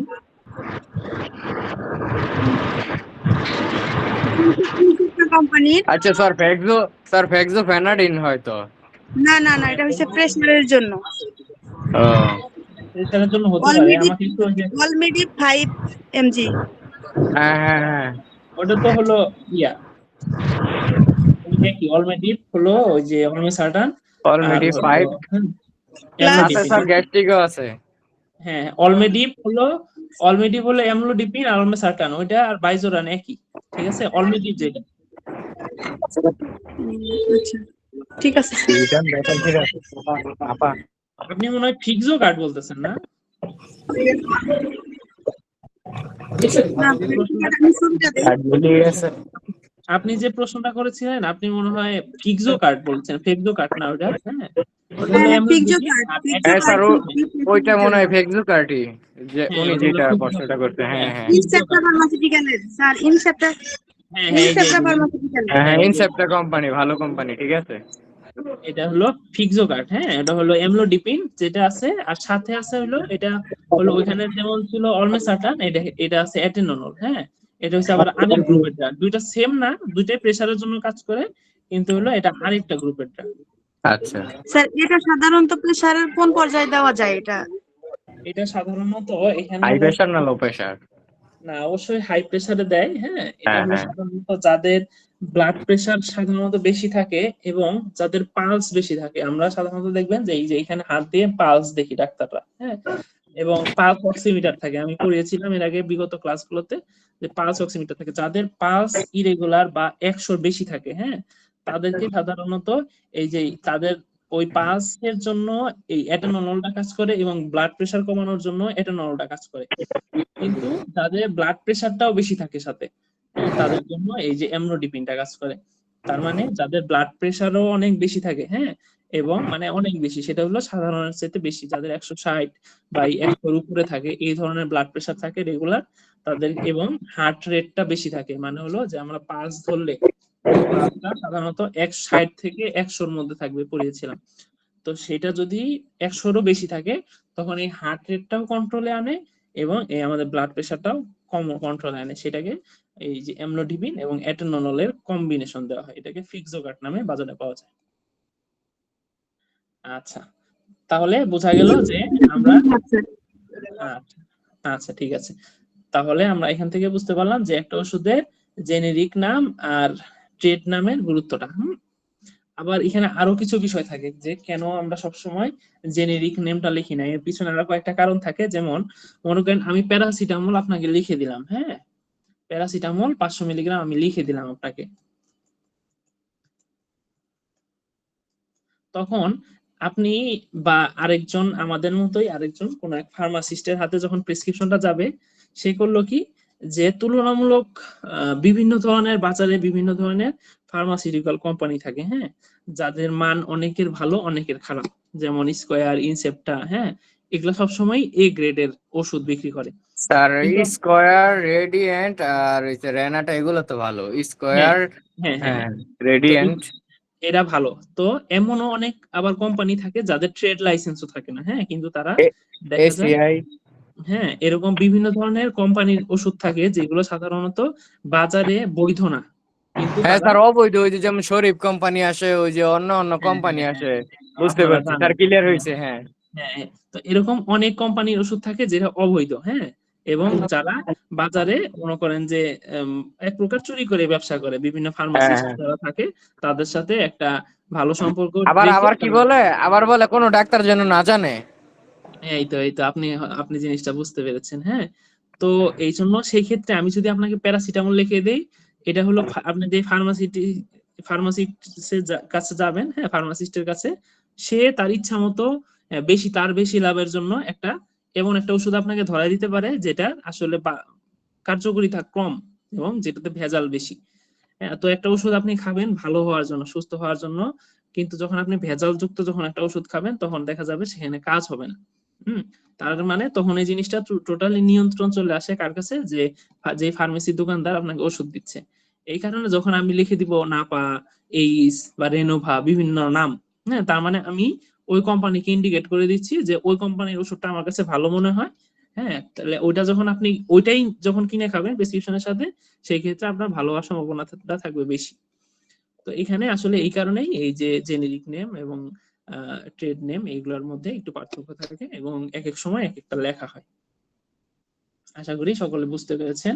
তবে সকলের প্রতি একটা অনুরোধ থাকবে এই বিষয়টা নিয়ে, যে আমরা যারা এখানে আছি সবাই হয়তোবা এই মেডিকেল প্রফেশনের সাথে যুক্ত হব এই উদ্দেশ্যে আছি, বা অনেকেই সরাসরি যুক্ত আছি যাদের ফার্মেসি আছে বা দোকান আছে। কখনোই মানে কম মাত্রা বা যে সকল ভেজাল ওষুধ কখনোই নিজের দোকানে রাখবেন না। কারণ কি, যে নিজের 2 টাকা লাভের জন্য অন্যের ক্ষতি করবেন না। কারণ যে ওষুধটা আপনি বিক্রি করবেন বা আপনার এই ওষুধটাই হয়তো আপনার পরিবারের কেউ বা আপনার আত্মীয় স্বজনও খাবে। হুম, তো ভেজাল ওষুধটা যখন খাবেন, এমনিতে মনে করেন খাবারে যখন ভেজাল থাকে সেটা খেলে সাধারণত সুস্থ মানুষ অসুস্থ হয়, হ্যাঁ, আবার সে অসুস্থ মানুষ ওষুধ খেয়ে সুস্থ হয়। তো তার মানে একটা মানুষের জীবন নির্ভর করে এই ওষুধের উপর। তো এই কারণে সকলের প্রতি এই অনুরোধটা থাকবে যে আমরা কখনোই যে মানে 2 টাকা বা 10 টাকা বা 100 টাকা 1000 টাকা লাভের জন্য, হুম, যে মানহীন ওষুধ কখনো বিক্রি করবো না, এবং নিজেদের জানা মতে কখনো ভেজাল ওষুধ নিজেদের দোকানেও রাখবো না। এটা আমরা কখনো এটাকে আমরা মানে উৎসাহ দিব না, হ্যাঁ, সবসময় জিনিসটাকে আমরা নিরুৎসাহিত করবো। এতে একটা রোগীর জীবন বেঁচে যাবে। আচ্ছা ঠিক আছে, এখন পড়ায় ফিরে আসি। স্যার আমার একটা প্রশ্ন। জি বলেন। স্যার ওই যে ইকুইস্প্রিন যে ট্যাবলেটটা, ওইটা কি আমরা রুগীকে সবসময়, মানে যে রুগীর হার্টের সমস্যা, ওকে কি সবসময় দিতে পারি? হ্যাঁ, ইকোস্প্রিন যে ওষুধ, ইকোস্প্রিনটা হলো নাইট্রোগ্লিসারিন, হ্যাঁ, যেটা বললাম ইকোস্প্রিন 75, হ্যাঁ, অ্যাসপিরিন গ্রুপের ওষুধ, হ্যাঁ। এটা হলো সাধারণত করে কি, যে এটা হলো আমাদের রক্তকে পাতলা করে, যাদের আমাদের হার্টের সমস্যা থাকে বা আমাদের হার্টে ব্লক থাকে, যেটাকে বলি যে আমাদের হার্ট, আমি সামনের ক্লাসে আস্তে আস্তে হার্ট পড়াবো যখন, তখন জিনিসগুলো আরো সহজভাবে বুঝবেন, যে আমাদের হার্টের মানে আমাদের শরীরে তো রক্ত সাপ্লাই হয়, সেটা আমাদের শরীরে শক্তি দেয় এবং কার্যকর মানে আমাদের কাজ করার ক্ষমতা দেয়। তেমন তো হার্টও একটা অর্গান, হ্যাঁ, সেই হার্ট একটা অঙ্গ, সেই অঙ্গটা কাজ করার জন্য রক্তের প্রয়োজন হয়। হার্ট নিচে কিন্তু রক্ত সাপ্লাই দিচ্ছে পুরো শরীরে, কিন্তু তার নিজের কাজ করার জন্য আবার রক্তের প্রয়োজন হয়। তখন তার যে রক্তের যে নালীগুলো থাকে তার গায়ে, সেইটার মধ্যে ব্লক তৈরি হয়, যার কারণে আমরা বলি যে সেই ব্লকের কারণে যখন কোনো নির্দিষ্ট অঞ্চলের হার্টের মাসেল কাজ করা বন্ধ করে দেয়, তখন সেটাকে বলি আমরা হার্ট অ্যাটাক বা এমআই বা মায়োকার্ডিয়াল ইনফার্কশন, এগুলা বলে থাকি। হ্যাঁ, তখন হয় কি যে হার্টের যে রক্তনালীগুলো আছে, সেই এই রক্তনালিকা যদি এরকম পুরু হয়, সেটা আস্তে আস্তে চিকন হয়ে যায়, বা এই রক্তনালিকায় ফ্যাট বা চর্বি জমে। তখন আমরা এনজিওগ্রাম করলে বলি কি যে হার্টের মধ্যে 60% ব্লক আছে বা 90% ব্লক আছে, হ্যাঁ, তাকে রিং পরাইতে হবে। তো এই ইকোস্প্রিন যে ওষুধটা বা অ্যাসপিরিন যে ওষুধটা, এটা খুবই একটা কার্যকরী ওষুধ। হ্যাঁ, এই ওষুধটার কাজ কি যে আমাদের রক্তটাকে পাতলা করে দিবে। তখন হবে কি যে এই যে ছোট একটা রাস্তা, মনে করেন একটা ছোট একটা দরজা, সেখান দিয়ে, হ্যাঁ, মনে করেন যে একটা চিকন মানুষ সহজে ঢুকে যেতে পারে, কিন্তু একটা মোটা মানুষের ওই রাস্তা দিয়ে ঢুকতে কঠিন হবে, কষ্ট হবে। তো তখন এই যে এই ইকোস্প্রিন ওষুধটা করে কি রক্তটাকে পাতলা করে দেয়। তখন আমাদের এই রক্ত নালীর মধ্যে যে ব্লক থাকে, সেখান দিয়ে সাধারণত বড় রক্তগুলা যেতে পারে না, জমাট বাঁধা রক্ত সহজে যেতে পারে না। কিন্তু যখন রক্তটা পাতলা করে দেয়, তখন এই সরু ছিদ্র দিয়েও এই পাতলা রক্তটা প্রবেশ করতে পারে হার্টে। মানে এটা হলো এক প্রকার ওষুধ, এটা হলো এক প্রকার সার্জারি বা রিং পরানোর একটা বিকল্প রাস্তা। হ্যাঁ, এই কারণে যাদের হার্টের সমস্যা থাকে তাদেরকে নিয়মিত এই যে অ্যাসপিরিন ওষুধটা, অ্যাসপিরিন বা ক্লপিডোগ্রেপ বলে, ক্লপিড নামেও পাওয়া যায়, হ্যাঁ, বা ইকোস্প্রিন, এই ওষুধগুলা নিয়মিত খেতে বলে। বুঝতে পেরেছেন? জি স্যার। আচ্ছা, ঠিক আছে, ওকে, আমরা তাহলে পড়ায় ফিরে যাই। আচ্ছা, তাহলে যেটা বুঝালাম যে একটা ওষুধের কি কি, একটা ওষুধ লেখার জন্য কি কি প্রয়োজন। আচ্ছা, তাহলে চিকিৎসকের স্বাক্ষর থাকতে হবে এবং তারিখ থাকতে হবে। হ্যাঁ, একটা প্রেসক্রিপশনে চিকিৎসকের স্বাক্ষর থাকা জরুরি, কারণ কোন ডাক্তার এটা দিল এবং যার প্রেসক্রিপশন প্যাড সেই দিল কিনা বা অন্য কেউ দিল কিনা, সেটা বোঝার জন্য তার স্বাক্ষরটা জরুরি। তারিখটা থাকতে হবে। রোগীর প্রধান সমস্যা সমূহ, চিফ কমপ্লেন বলি আমরা, রোগী প্রেসক্রিপশনের বাম পাশেই সাধারণত এটা লেখা থাকে। হ্যাঁ, এই রোগীর প্রধান সমস্যা সমূহ এটা লিখতে হবে। এছাড়া উপদেশ সমূহ লিখতে হবে। হ্যাঁ, আচ্ছা, ঠিক আছে, তাহলে আমাদের মোটামুটি আজকে এই ড্রাগ রিলেটেড পড়াশোনা, মোটামুটি একটা সাধারণ যে নলেজ, বিভিন্ন রুট এবং রুটের সুযোগ সুবিধা এবং অসুবিধা, এটা কি আমরা জানলাম। আচ্ছা, এখন আমরা আসি যে দ্বিতীয় অধ্যায়, আলসার বিরোধী ওষুধ বা অ্যান্টি আলসার ড্রাগ। ঠিক আছে, এখানে বানানটা ভুল আসছে, এটা কারেকশন করে নিতে হবে। যে সকল ওষুধ আমাদের পাকস্থলীর অ্যাসিডিটি কমায় এবং পেপটিক আলসার থেকে পেটকে রক্ষা করে, হ্যাঁ, সেই সকল ওষুধকে আলসার বিরোধী ওষুধ বলে। তার মানে কি, যেটা আমি পড়িয়েছিলাম এর আগে কিন্তু আমি আলসার পড়িয়েছি। হ্যাঁ, আলসার কি জিনিস সেটা আমি পড়িয়েছি। তো সেই ক্লাসে আমি বলেছিলাম যে আলসার হলো আমাদের পাকস্থলীর গায়ে যখন কোনো ক্ষত তৈরি হয়, হ্যাঁ, অনিয়মিত খাদ্যাভ্যাস বা, হ্যাঁ, পেটে বেশি পরিমাণ গ্যাস বা গ্যাস্ট্রিক, পেটে ব্যথা, এইসবের কারণে যখন আমাদের পাকস্থলীতে ক্ষতের তৈরি হয়, মানে ক্ষত কি ঘায়ের মতো তৈরি হয়, সেটাকে বলি আমরা আলসার। হ্যাঁ, পেপটিক আলসার। তো এটার জন্য কিছু কার্যকরী ওষুধ হলো অ্যান্টাসিড, হ্যাঁ, রেনিটিডিন। এই রেনিটিডিন ওষুধটা বর্তমানে ব্যান করে দেওয়া হয়েছে বাজার থেকে। আগে রেনিটিড নামে পাওয়া যেত, এই ওষুধটা বর্তমানে টোটালি বাজারে ব্যান করে দেওয়া হয়েছে, এখন আর এই ওষুধটা পাওয়া যায় না। এছাড়া আছে ফেমোটিডিন। হ্যাঁ, ফেমোটিড নামে পাওয়া যায়, বাচ্চাদেরকে সাধারণত এই ফেমোটিডিন সিরাপ ফর্মে পাওয়া যায়, বড়রাও খেতে পারে, তবে বাচ্চাদের এই ফেমোটিডিন সিরাপটা ব্যবহার হয় বেশি। অমিপ্রাজল আছে, ইসোমিপ্রাজল, পেন্টোপ্রাজল, রেবিপ্রাজল, হ্যাঁ, ল্যান্সোপ্রাজল, বিভিন্ন নামে পাওয়া যায়, ডেক্সল্যান্সোপ্রাজল। আচ্ছা, এখন আমরা এই ওষুধগুলো সম্পর্কে একটু জানি। হ্যাঁ, এই ওষুধগুলো আমরা আমাদের প্র্যাকটিসিং লাইফে সাধারণত রেগুলার ব্যবহার করব। তো এই ওষুধ সম্পর্কে আমাদের কিছু সাধারণ জ্ঞান অবশ্যই রাখা খুব জরুরি, যে ওষুধটা কিভাবে কাজ করে। আজকে আমরা আগামী কয়েকটা ক্লাসে এই বিষয় নিয়ে পড়াশোনা করব, যে ফার্মাকোলজি মানে একটা ওষুধ, এই ওষুধটার ডিটেইলস জানবো, এই ওষুধটা কিভাবে কাজ করে, এটা কি কি ফর্মে পাওয়া যায়, হ্যাঁ, এই একটা ওষুধের মধ্যে কি পরিমাণ থাকে, একটা ওষুধের সাইড ইফেক্ট কি হতে পারে, কন্ট্রাইন্ডিকেশন কি হতে পারে, যে কাদেরকে দেওয়া যাবে না এই ওষুধগুলা। আচ্ছা, অ্যান্টাসিড। হ্যাঁ, এই অ্যান্টাসিডটা কি, যে এই অ্যান্টাসিডটা সাধারণত করে কি, আমাদের পেটে যে অ্যাসিডিটি বেড়ে যায়, এই অ্যান্টাসিডটা খাওয়ার সাথে সাথে, সাধারণত আমরা চুষে খাই, অ্যান্টাসিডটা খাওয়ার সাথে সাথে সিরাপ ফর্মে পাওয়া যায়। এটা খাওয়ার পরে আমাদের পেটে যে অ্যাসিড, যে একটা মিডিয়া তৈরি হয়, সেটা এই অ্যান্টাসিডটা যে এই অ্যাসিডটাকে নিউট্রালাইজ করে দেয়, মানে অ্যাসিডটাকে স্বাভাবিক করে দেয়, অ্যাসিডিটি কমায় দেয় সাথে সাথে। এটা খুব দ্রুত গতিতে কাজ করে এই অ্যান্টাসিডটা। এই কারণে কারো যদি মনে হয় যে আমার পেটে ব্যথা করতেছে বা বুকে জ্বালা পোড়া করতেছে, অ্যাসিডিটি হচ্ছে, সাথে সাথে সে যদি একটা অ্যান্টাসিড বা 2 অ্যান্টাসিড চুষে খায় বা 2 চামচ অ্যান্টাসিড সিরাপ খেয়ে নেয়, তাহলে ব্যথাটা খুব দ্রুত কমে যাবে। হ্যাঁ, তাহলে অ্যান্টাসিডের ট্রেড নেম কি? অ্যান্টাসিড নামে পাওয়া যায়, ENTACID, অ্যান্টাসিড নামে পাওয়া যায়। হ্যাঁ, এরপরে অ্যালবুসিড, মারলক্স, এগুলো বিভিন্ন কোম্পানির নামে পাওয়া যায়। তবে এই অ্যান্টাসিড নামটা খুব কমন, এই নামে ওষুধটা বেশি মানুষের মধ্যে কমন। হ্যাঁ, এই ওষুধটা খুব বেশি চলে। স্যার অ্যান্টাসিড কি সবসময় খাইলে কোনো ক্ষতি আছে? না না না, অ্যান্টাসিডের ক্ষতি নাই তেমন কোনো। তবে আসলে কোনোটাই তো নিয়মিত খাওয়া ভালো না। তবে আর এই ওষুধগুলো সাধারণত দেখা যায় যখন মানুষ পেটে জ্বালা পোড়া হয়, হ্যাঁ, বুকে জ্বালা পোড়া করে, খেতে পারে। এর এর আসলে তেমন কোনো পার্শ্ব প্রতিক্রিয়া নেই। হ্যাঁ, এটা নিয়মিত খাওয়া যায়, সমস্যা হয় না তেমন কোনো। তবে যখন সমস্যা থাকবে না তখন তো আমরা সাধারণত খাবো না, এটাই স্বাভাবিক। আচ্ছা, তাহলে এটা কি ফর্ম পাওয়া যায়? ট্যাবলেট চুষে খাবো, চুষে খাওয়ার মধ্যে ট্যাবলেট পাওয়া যায়। সাসপেনশন বা সিরাপ, যেটা বললাম যে সাসপেনশন আকারে সিরাপ ফর্মে পাওয়া যায়, সেটা একটু ঝাঁকায় নিতে হয়। হ্যাঁ, সিরাপটা সাধারণত বেশি ঘন হয়, সেটা ঝাঁকায় খেতে হয়।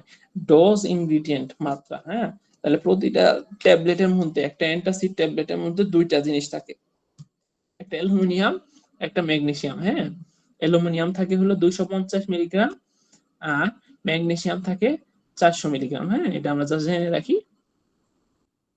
হ্যাঁ, এবং সাসপেনশন প্রতি চামচে অ্যালুমিনিয়াম হাইড্রক্সি অ্যালুমিনিয়াম থাকে কত? 175 মিলিগ্রাম, আর ম্যাগনেসিয়াম থাকে 225 মিলিগ্রাম। হ্যাঁ, এটার ইন্ডিকেশন কি? পেপটিক আলসার, যেটা বললাম যে বুক জ্বালা পোড়া করা। এটার ইন্ডিকেশন সাধারণত বুক জ্বালা পোড়া করা, পেট বা বুক জ্বালা পোড়া করা। হ্যাঁ, হাইপার অ্যাসিডিটি, হ্যাঁ, যদি অ্যাসিডিটি বেড়ে যায়। আচ্ছা, হার্টবার্ন, বুক জ্বালা পোড়া করা, পেটে আলসার, কনস্টিপেশন, মানে যদি কারো কনস্টিপেশনের সমস্যা হয় সেই ক্ষেত্রেও এই সিরাপটা ভালো কার্যকর করে। মানে কনস্টিপেশন মানে কি? কোষ্ঠকাঠিন্য বা কষা পায়খানা, পায়খানা নিয়মিত না হওয়া, সেই ক্ষেত্রেও এই সিরাপটা ভালো কাজ করে পেটের জন্য।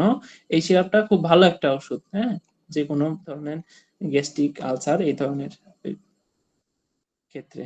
আচ্ছা, তাহলে ডেইলি ডোজ কি? অ্যাডাল্ট ডোজ মানে প্রাপ্তবয়স্ক একজন মানুষের জন্য একটা করে ট্যাবলেট 3 বেলা চুষে খেতে পারবে। হ্যাঁ, একটা করে ট্যাবলেট 3 বেলা চুষে খেতে পারবে একজন প্রাপ্তবয়স্ক মানুষ, অথবা 3 চামচ করে দৈনিক 3 বেলা খাবার পরে। হুম, সাধারণত এই সিরাপটা সাধারণত খাবার কমপক্ষে আধা ঘন্টা পরে খেলে ভালো কাজ করে। কারণ কি? যখন খাবারটা খাই তখন আমাদের পাকস্থলী থেকে এই অ্যাসিডটা নিঃসরণ হওয়া শুরু হয়। হ্যাঁ, এবং আধা ঘন্টা পর্যন্ত এটা সর্বোচ্চ পরিমাণ নিঃসরণ হয়। তখন যদি আধা ঘন্টা পরে আমি এই ওষুধটা খাই, তখন দেখা যায় যে আমার যে খাওয়ার পরে যে অ্যাসিডটা, মানে অতিরিক্ত অ্যাসিডটা খাবার হজমের জন্য যতটুকু প্রয়োজন আর অ্যাসিড। একটা প্রশ্ন ছিল, বলেন। শিশুদের ক্ষেত্রে আপনার কত বছর বয়স থেকে অ্যান্টাসিড সিরাপটা আর কি মানে খেতে দেওয়া যাবে আর কি? অ্যান্টাসিড হলো শিশুদের জন্য আসলে সাধারণত আমরা ব্যবহার করি না, তবে কমপক্ষে 8 বছর বয়স পর্যন্ত না দেওয়াই ভালো। হ্যাঁ, ওই যে বাচ্চাদের ক্ষেত্রে আমরা সাধারণত ওই যে ফ্যামোটিডিন যে সিরাপটা, এটাই ব্যবহার করা হয়ে থাকে। হ্যাঁ, কমপক্ষে 6 থেকে 8 বছরের নিচে না দেওয়াই ভালো। ঠিক আছে, অ্যান্টাসিড মানে যে সিরাপ। কোনো গ্যাসের সিরাপ আর কি? হ্যাঁ, যে কোনো গ্যাসের সিরাপই না দেওয়া ভালো। তবে সাধারণত বাচ্চাদের ক্ষেত্রে আমরা যেটা বললাম যে ফ্যামোটিডিন যে সিরাপটা, ফ্যামোটিড সিরাপ নামে পাওয়া যায়, বাচ্চাদের জন্য এই ওষুধটা বেশি কার্যকর। হ্যাঁ, বাচ্চাদের ক্ষেত্রে আমরা এই ওষুধগুলাই, শুধুমাত্র ফ্যামোটিডিনটাই বেশি চলে। স্যার এটা কি বাচ্চাদের আপনার গ্যাস্ট্রিকের জন্য ফিনিক্স 10 বাদে আর কোনো ট্যাবলেট ফর্মে কোনো ওষুধ আছে কিনা? হ্যাঁ হ্যাঁ হ্যাঁ, আছে তো। ফিনিক্স 10 তো হলো ওই যে ইসোমিপ্রাজল মনে হয় ফিনিক্স। এটা কয় বছর বয়স পর্যন্ত দেওয়া যাবে? হ্যাঁ, ফিনিক্সটা হচ্ছে রেবিপ্রাজল। হ্যাঁ, এটা সাধারণত মোটামুটি যারা ট্যাবলেট খেতে পারে, ফিনিক্স 10 বা হ্যাঁ এই ওষুধগুলো যারা খেতে পারে, তারা সাধারণত মোটামুটি ওই যেটা বললাম যে 6 থেকে 8 বছর পর থেকে এই ওষুধ দেওয়া যায়। হ্যাঁ, সেক্ষেত্রে সমস্যা হয় না। বাচ্চাদের ক্ষেত্রে 10 মিলিগ্রাম দেই, আর হলো বড়দের ক্ষেত্রে প্রাপ্তবয়স্কদের ক্ষেত্রে 20 মিলিগ্রাম দিই। ঠিক আছে, এই একটা ওষুধেরই 2টা ফর্ম পাওয়া যায়, ফিনিক্স 10, ফিনিক্স 20। এছাড়া আর কোনো ট্যাবলেট ফর্মে আছে কি এটা? ফিনিক্স ট্যাবলেট আরো আরো কোনো কোম্পানি মানে অর্ধেক মাত্রায় বানানো আছে কিনা, আচ্ছা আমি দেখছি না।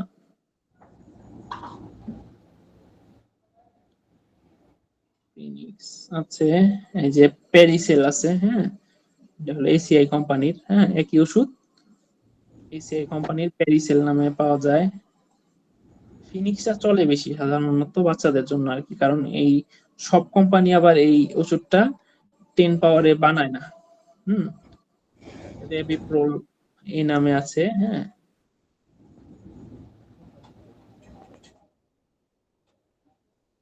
ফিনিক্স 10টাই সাধারণত বেশি চলে, হ্যাঁ বাচ্চাদের জন্য। আর এছাড়া তো ওই যে বাচ্চাদেরকে সাধারণত ওই যে সিরাপ ফর্মটা দেওয়া হয়, হ্যাঁ ফেমোটিডিন যেটা বললাম, ফেমোটিড, এই সিরাপ ফর্ম 8 বছরের নিচে বাচ্চারা এটা খেতে পারে। আচ্ছা আমি সামনে আসতেছি, সামনে আসলে আরো জিনিসগুলো আরো ক্লিয়ার হবে, হ্যাঁ কাদের কতটুকু দেওয়া যাবে। ওকে, ঠিক আছে। 3 চামচ করে 3 বেলা খাওয়ানো যায়, হ্যাঁ। স্যার আমি একটা কথা বলতে বলছিলাম। হ্যাঁ হ্যাঁ বলেন বলেন। স্যার আমার তো একটু ভিডিও করে আপনি দেখান লাগবে স্যার। এই যে স্যার আঙ্গুলটা আছে না স্যার, হ্যাঁ হ্যাঁ এই আঙ্গুলের যে মাথায় একটা দাগ আছে না, এই যে এই যে হুম, স্যার, এই যে একটু সাদা দেখা যায়, আমাদের হালকা একটু খাটতে গেছিল স্যার, এখন যে সাদা হয় স্যার, ব্যথা করে, প্রচুর ব্যথা করে। কোন জায়গাটা এটা, ওই যে এই দাগের যে যে মাথায় জায়গাটা? ওই যে হালকা যে সাদা দেখা যায় এই জায়গাটা, আসলে ক্যামেরায় তো ঠিক বোঝা যাচ্ছে না, মানে এখানে কি সমস্যা হয়েছিল? মানে ওই যে আঙ্গুলের যে মাথায় দাগ আছে না, আগ আছে না, আগ, হ্যাঁ আঙ্গুলের মাথায় আগটা একটু ওই যে পেপার দিয়ে একটু খাদা গেছে আর কি, পেপারে একটু হালকা একটু খাদা গেছে, রক্ত হয়েছে না, একটু জায়গাটা শক্ত হয়ে গেছে স্যার, সাদা হয়ে গেছে, কিন্তু প্রচুর ব্যথা করে এখনো। কি দিয়ে কাটছে? পেপার পেপার বলতে? ওই যে গুলা পেপার আছে না অনেক, ওই যে কম্পিউটার স্পিন করে দেয় উপর পেপার কে। ও আচ্ছা আচ্ছা, মানে ধারালো কিছু দিয়ে কাটছিল। জি জি। আচ্ছা এটা কতদিন আগে? এটা প্রায় আজকে সপ্তাহখানেক, 5-6 দিন হবে না। সপ্তাহ খানিক হবে না। আচ্ছা হুম। বেশি কেটেছিল? না না স্যার, মানে খাচ্ছে, মানে ডিস করতে পারি না, মানে খাচ্ছে মানে ডিস করতে পারি না, কোনো রক্ত হয় নাই স্যার, কোনো ব্লাড হয় নাই, ও মানে আচ্ছা হালকা কিন্তু এই জায়গাটা এখন প্রচুর ব্যথা করে, মানে আগ মানে বরাবর গেছিল আর কি, আচ্ছা, ওটা কি শক্ত হয়ে আছে? শক্ত হয়ে আছে, সাদা হয়ে আছে। আচ্ছা সম্ভবত আপনার ওই জায়গার মধ্যে কোনো ফরেন পার্টিকেল জমা আছে, মানে হলো কোনো ওই যে জিনিসটা দিয়ে কাটছে বা এরকম কোনো ময়লা এখনো ওই জায়গার মধ্যে জমা আছে, যার কারণে ওই জায়গাটা শক্ত হয়ে গেছে, হ্যাঁ এবং ব্যথা হচ্ছে। আপনি সবচেয়ে বেশি ভালো হয় আপনি যদি একজন নিকটস্থ যদি কোনো ডক্টর থাকে, এমবিবিএস বা সার্জারি ডক্টর, হ্যাঁ তাকে একটু দেখান। দেখালে সে হলো হয়তো আপনাকে এটা দেখে বলবে যে এখানে ভিতরে কি আসলেই কিছু আছে কিনা। যদি ভিতরে কিছু থাকে সেটা তো সাধারণত একটুখানি কেটে বের করে দিতে হবে ময়লাটা, হ্যাঁ আর যদি না থাকে তাহলে তো সাধারণত ওষুধ দিয়ে আস্তে আস্তে কমে যাবে। ভিতরে কিছু আছে কোনো দেখা যায় না স্যার, তারপরে হ্যাঁ তো এটা হয় আপনি না। হয়তো বা বুঝতেছেন না খালি চোখে, সবকিছু তো আসলে আমরা খালি চোখে দেখতে পারি না। এটা হলো আপনি যদি একজন ডাক্তারকে দেখান, হ্যাঁ তিনি আপনাকে ভালো করে দেখিয়ে জায়গাটা দেখে আপনাকে বলতে পারবে যে আসলে এখানে কি সমস্যা। এই স্যার আঙ্গুল এইভাবে আর ইয়ার থেকে বাঁকা করতে পারি না, মানে এমনি মুট ব্যথা করতে পারি ব্যথা না। করে, আচ্ছা, ব্যথা করে। আচ্ছা ব্যথা করে, যেহেতু প্রচুর ব্যথা করে। মোটামুটি 8-10 দিনের মতো হয়ে গেছে, আপনি আপনার নিকটস্থ কোনো একটা ডাক্তারের কাছে যান, কোনো হাসপাতাল থাকলে সরকারি বা বেসরকারি যে কোনো জায়গায় একটু ডক্টর দেখান, হ্যাঁ উনি দেখলে জিনিসটা সমাধান হবে, নাইলে আবার এখান থেকে যদি ইনফেকশন হয় বা পাকা শুরু হয় তাহলে দেখা যাবে ব্যথাও থাকবে, সহজে শুকাবে না জিনিসটা। সিস্টেমটা স্যার পাকার লাগানো জায়গা যায়, সাদা হয়ে গেছে আর কি জায়গাটা। ভিতরে পাকার মতো মনে হয়, ব্যথা যেহেতু হয় পাকা, হয়তো বা পাকতেছে ভিতরে, হ্যাঁ কিন্তু বের হইতে পারতেছে না, হ্যাঁ তো পাকার যদি মতো ওখানে জায়গা যায়। ডাক্তার দেখালে সে সাধারণত একটা লোকাল যে অ্যানেস্থেসিয়া বলে, লোকাল বলি আমরা, এটা দিয়ে ওখান থেকে ময়লাটা বের করে দিবে কেটে, হ্যাঁ এটাতে তেমন ব্যথা পাবেন না, এটা নিয়ে এত টেনশনের কিছু নাই। তো আপনি একটু ডাক্তারের শরণাপন্ন হন। আচ্ছা আচ্ছা স্যার, ধন্যবাদ। আমরা ক্লাসে যাই। তাহলে যে আমরা পড়ছিলাম কি যে অ্যান্টাসিডে তাহলে বাচ্চাদের ক্ষেত্রে ব্যবহার না করাই ভালো, হ্যাঁ শিশু হলে নিরাপদ নয়। যেটা বললাম কন্ট্রাইন্ডিকেশন কি, এর উপর এর যে কোনো উপাদানের হাইপার সেন্সিটিভিটি বা অতি সংবেদনশীল রোগীদের ক্ষেত্রে না ব্যবহার করে উত্তম। অনেকে হাইপার সেন্সিটিভিটি কি, হাইপার সেন্সিটিভিটি বা অতি সংবেদনশীল বলতে বোঝায় সাধারণত যে কোনো একটা ওষুধ সেটা খাওয়ার পর যদি রিয়াকশন হয়, সে কারো শরীরে র্যাশ হয়, কারো শরীরে বিভিন্ন ধরনের জ্বর চলে আসে, হ্যাঁ, এই যে বিভিন্ন অ্যান্টিবায়োটিক খেলে সাধারণত এটা বেশি হয়, অনেকের সময় এরকম হয়। হ্যাঁ, তো সেই ক্ষেত্রে তাদের ক্ষেত্রে এই ওষুধের যদি কারো সংবেদনশীলতা থাকে তাদের ব্যবহার না করাই উত্তম। পার্শ্ব প্রতিক্রিয়া কি, পাতলা পায়খানা হয়, লুজ মোশন হতে পারে, কোষ্ঠকাঠিন্য হতে পারে, বমি ভাব হতে পারে, বমি হতে পারে, পেট ব্যথা, হ্যাঁ, চোখ স্বাদ হতে পারে। হ্যাঁ, প্রেগনেন্সি অবস্থায়ও সাধারণত এটা ব্যবহার করতে না করা হয়, প্রেগনেন্সিতে অনুমোদিত নয়। ঠিক আছে, এই জিনিসটা জেনে রাখেন। তাহলে অ্যান্টাসিড কি আমরা বাচ্চাদেরও দিব না, প্রেগনেন্ট অবস্থায়ও দিব না। প্রিকশন কি, যে প্রিকশন হলো কিডনি রোগী সতর্কতা, কিডনি রোগীর লিভার সিরোসিস গর্ভাবস্থায় প্রথম 3 মাস, সাধারণত প্রথম 3 মাস দেওয়া যেতে পারে, কিন্তু দিলেও সেটা ভালো করে অবজারভেশন করে দিতে হবে। হ্যাঁ, কিডনি রোগীদেরকে দেওয়ার ক্ষেত্রে একটু সাবধান থাকতে হবে, লিভার সিরোসিসের রোগীদের দেওয়ার ক্ষেত্রে একটু সাবধান থাকতে হবে, কিন্তু প্রেগনেন্ট বা গর্ভাবস্থায় দেওয়া যাবে না ওভাবে। 3 মাসের পর তো কোনোভাবে দেওয়া যাবে না, এবং বাচ্চাদের দেওয়া যাবে না অ্যান্টাসিড সিরাপ। বাচ্চারা কারা, মোটামুটি 5 থেকে 6 বছরের নিচে যে সকল বাচ্চা আছে তাদেরকে টোটালি না দেওয়াই উত্তম। ড্রাগ ইন্টারাকশন কি, মানে পার্শ্ব আন্তঃক্রিয়া, মানে হলো আমি আরেকটা স্যার একজন ডাক্তার যে বলছিল, মানে আমাকে যে বলছিল, মানে ওনাকে জিজ্ঞেস করার পর অ্যান্টাসিড সম্পর্কে উনি বলছিল যে গর্ভাবস্থা নাকি প্রথম 3 মাস দেওয়া যায় না, পরবর্তীতে দিলেও দেওয়া যায়, কিন্তু প্রথম 3 মাস একদমই দেওয়া যায় না।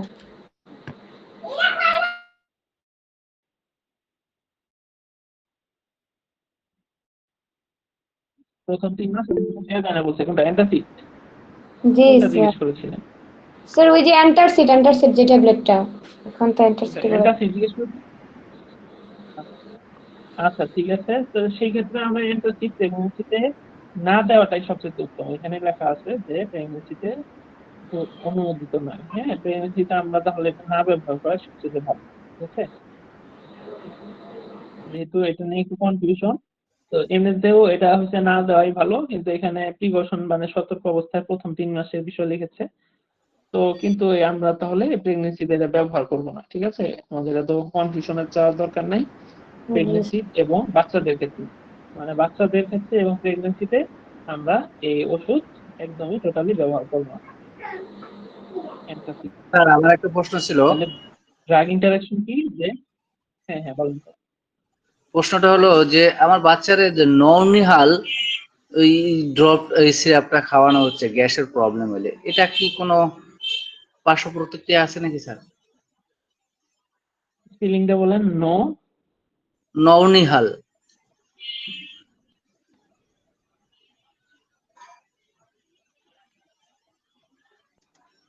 এরকম নামে তো আসলে কোনো ওষুধের নাম স্পেলিংটা জানা আছে?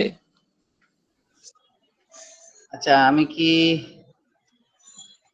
ছবি পাঠাবো? আপনি আমাকে বানানটা বললে পারেন। হ্যাঁ, আচ্ছা আমি 1 মিনিটে জানাচ্ছি, 1 মিনিটে। আচ্ছা ঠিক আছে, আপনি জেনে আমাকে জানান। হ্যাঁ, আচ্ছা কেউ একজন মনে হয় কোনো একটা কমেন্ট করেছিল, দেখি কমেন্টটা কি।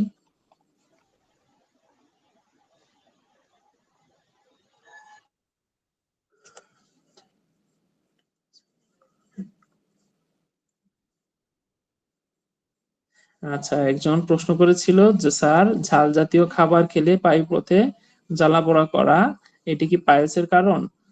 করণীয় কি, বা ভালো চিকিৎসা আছে কি না অপারেশন ছাড়া? 5-6 বছর যাবত সমস্যা।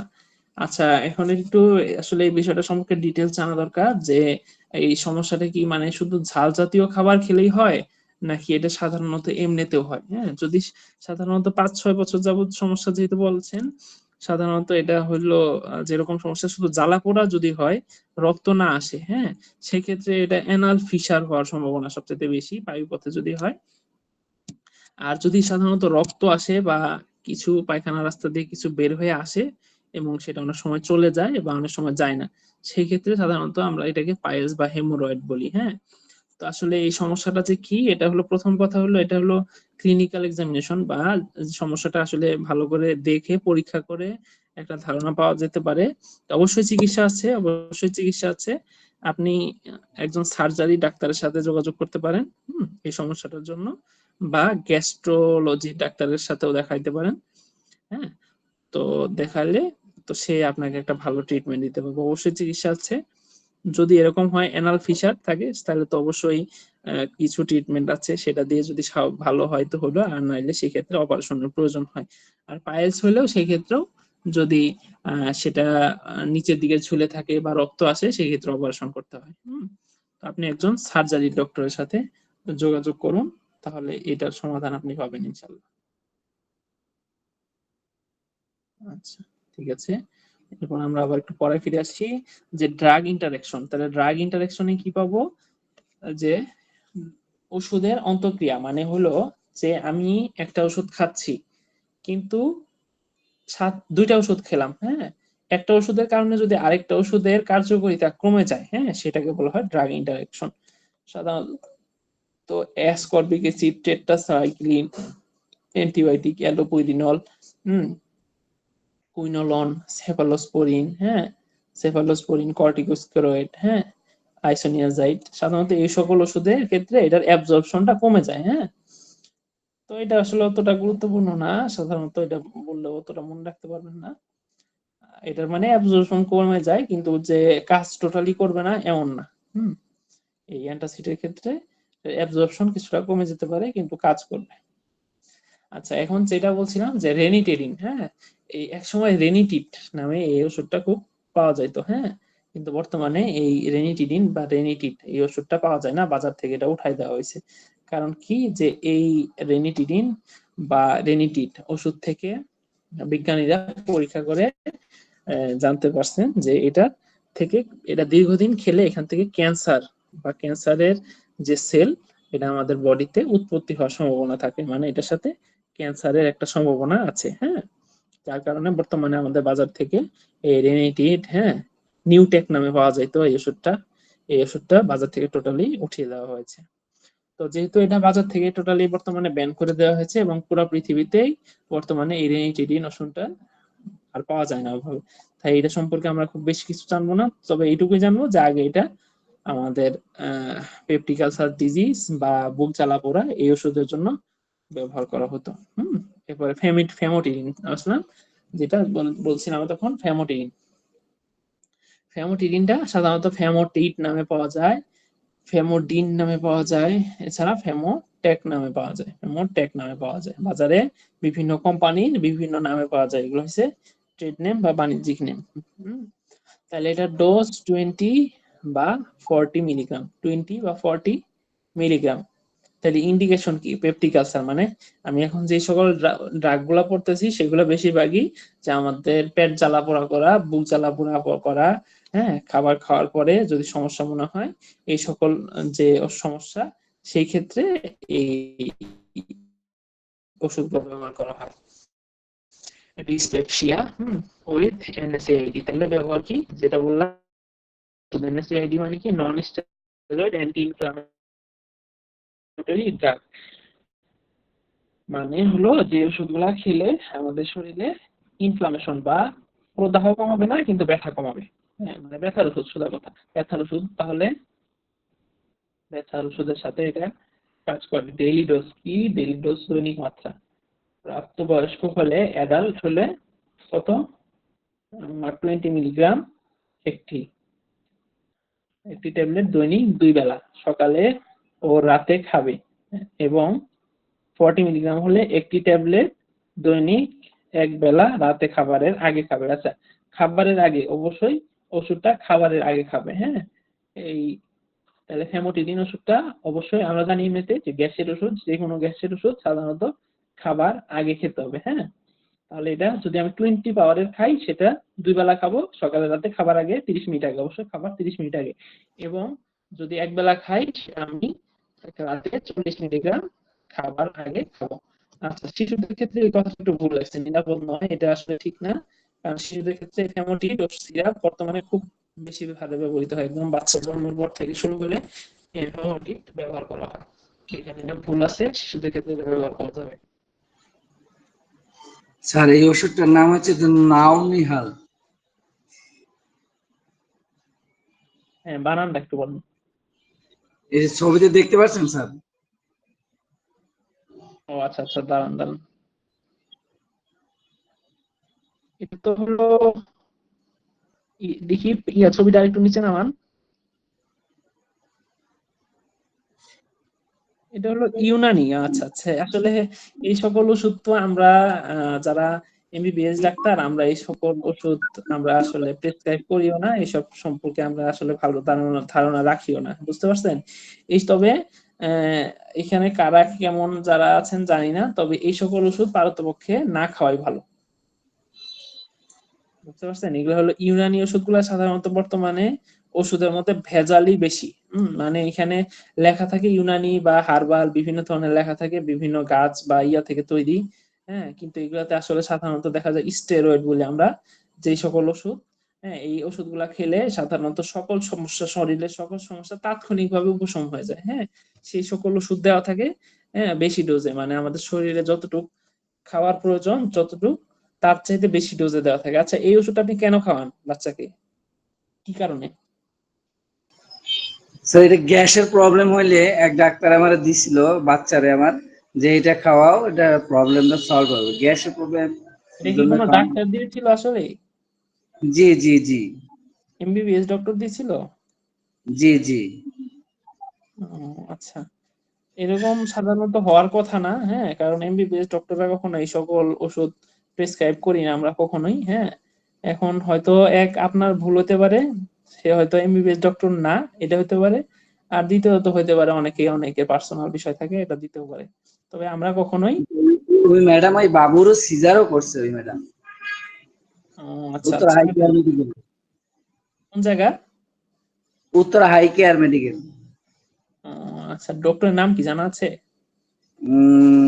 রূপ কি জানি, রুম নামটা মনে নেই ম্যাডাম আর কি।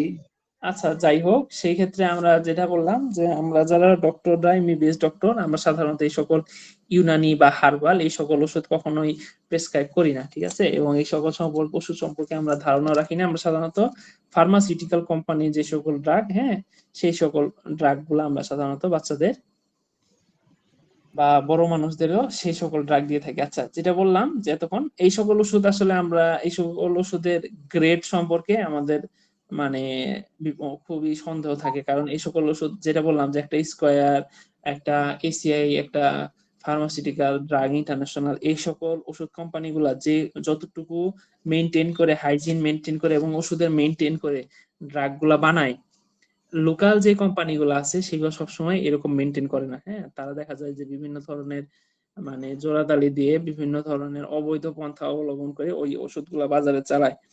এবং তার মধ্যে এই যে ইউনানি হার্বাল, হ্যাঁ, এবং একটা হার্বাল কোম্পানির একটা মানে যে ফ্যাক্টরি, সেটা আমার ঘোরার সৌভাগ্য হয়েছিল। তো সেখানে আমি নিজের চোখে দেখেছি যে আসলে ওষুধগুলা কিভাবে বানায় এবং কি ডোজে বানায়। তো এই কারণে আমি আমার নিজের মতামত থেকে আপনাদের বলবো যে এই ধরনের ওষুধগুলা আমরা কখনোই মানে এগুলো সাধারণত দেখা যায় ফার্মেসির ইয়ারা বেশি লাভের জন্য এই সকল ওষুধ সাধারণত বিক্রি করে। তবে এই সকল এবং ওষুধের উপর আমরা 90% ফার্মেসিতেই স্যার পাওয়া যায় এগুলা। হ্যাঁ হ্যাঁ, এগুলো পাওয়া যায়। কারণ কি, এগুলোর কারণ আছে, যারা ফার্মেসি ব্যবসা করে তারা হয়তোবা বুঝবে এখানে এগুলাতে হয়তোবা সাধারণত লাভ থাকে বেশি। হ্যাঁ, এবং এগুলা খুব দ্রুত কাজ করে। মনে রাখবেন, যে জি ওষুধ, জি জি। একটা ওষুধ খাওয়ার পরে যদি সেটা খুব দ্রুত কাজ করে, হ্যাঁ, সেটার মধ্যে তার মানে সেখানে হয় ওভারডোজ আছে বা সেখানে কোনো ভেজাল আছে। আমি আপনাকে এমন ওষুধ দিতে পারবো যেটা খেলে আপনি মনে করেন যে খাওয়ার পরেই সাথে সাথে আপনার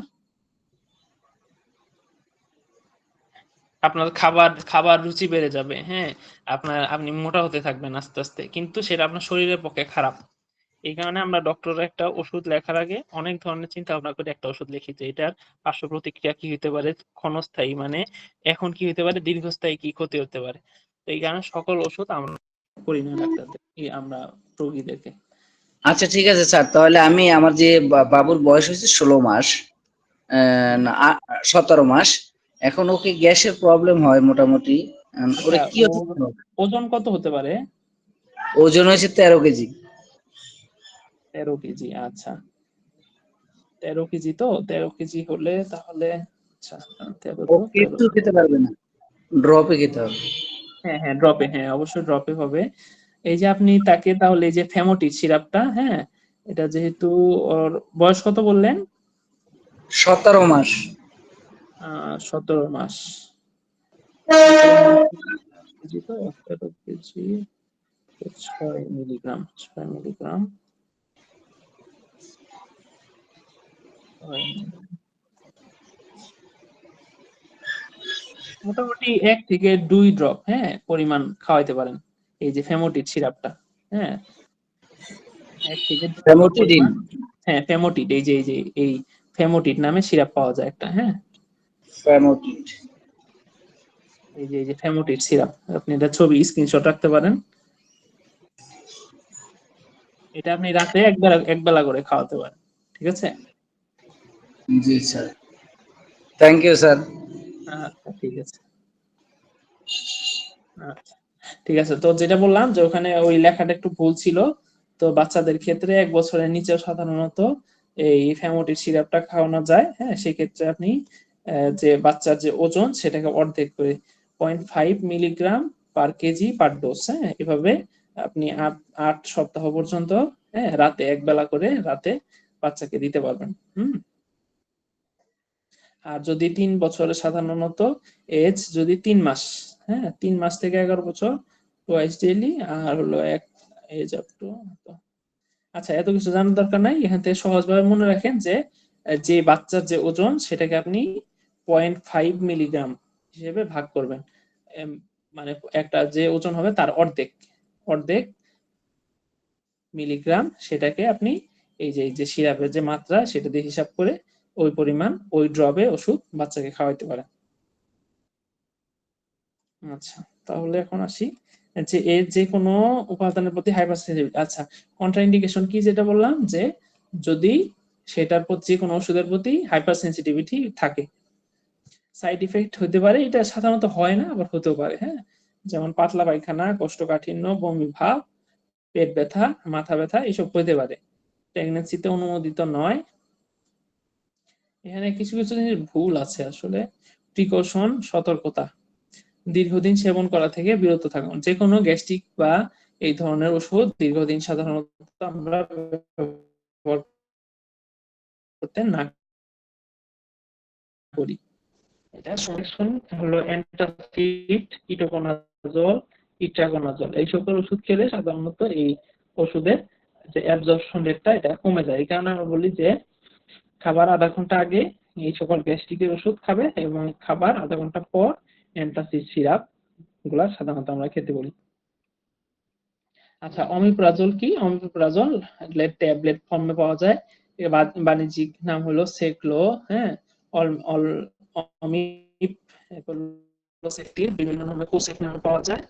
ট্যাবলেট ফর্মে পাওয়া যায়, ক্যাপসুল ফর্মে পাওয়া যায়, ইনজেকশন ফর্মে পাওয়া যায়। ট্যাবলেট ক্যাপসুল দুইটাই হলো 20 আর 40 মিলিগ্রাম, আর ইনজেকশন সবসময় 40 মিলিগ্রাম করে পাওয়া যায়। এটা হলো সাধারণত ইনজেকশন ট্যাবলেট আর ক্যাপসুলের মধ্যে পার্থক্য বলেছিলাম যে ক্যাপসুলটা হলো সাধারণত দ্রুত কাজ করে আর ট্যাবলেটটা একটু তুলনামূলক আস্তে কাজ করে। তাহলে যদি কারো বেশি সমস্যা হয় সেক্ষেত্রে আমরা ইনজেকশন বা এই ফর্মে যাই, মানে সিরাপ, সরাসরি শিরাপথে আমরা এটা দিয়ে থাকি। ইন্ডিকেশন কি? যে পেপটিক আলসার, ওই যে তখন যেগুলো বলতেছিলাম, peptic ulcer, hyper acidity, heartburn, বুক জ্বালা পোড়া করা, ডিসপেপসিয়া, বদহজম, ওই যে অনেকে বলি যে আমরা চুন পোড়া ঢেক উঠে, হ্যাঁ একটা খারাপ ঢেক উঠে, একটা খারাপ স্বাদযুক্ত, সেই ক্ষেত্রে। এছাড়া আমরা হলো যে ব্যথার ওষুধ খেলে অবশ্যই ব্যথার ওষুধ খাওয়ার আগে এই ওষুধটা কিন্তু ডেইলি ডোজ, ওই যে সবগুলো গ্যাস্ট্রিকের ওষুধেরই মাত্রা সেম, 20 মিলিগ্রাম খাইলে খাবো 2 বেলা, সকালে রাতে 40 মিলিগ্রাম খেলে 1 বেলা খাবো। বাচ্চাদের ক্ষেত্রে এই সকল ড্রাগ না আমরা সাধারণত দেই না। এছাড়া কন্ট্রাইন্ডিকেশন যদি হাইপার অ্যাসিডিটি থাকে সেক্ষেত্রে সাইড ইফেক্ট, ওই যে আচ্ছা তখন যেটা স্যার, বললাম যে লুজ মোশন। হ্যাঁ বলেন। ক্লাসে স্যার বাইরে ভাইয়া, আপনার নাম্বারটা একটু দিয়েন আমি তুলি। নাম্বারটা আমি ক্লাস শেষ করে আপনাকে দিচ্ছি, ঠিক আছে? এখন ক্লাসের মধ্যে তো এইভাবে নাম্বারটা দেওয়া হ্যাঁ হ্যাঁ যায় না। ওটা ঠিক স্যার, ঠিক আছে ঠিক আছে।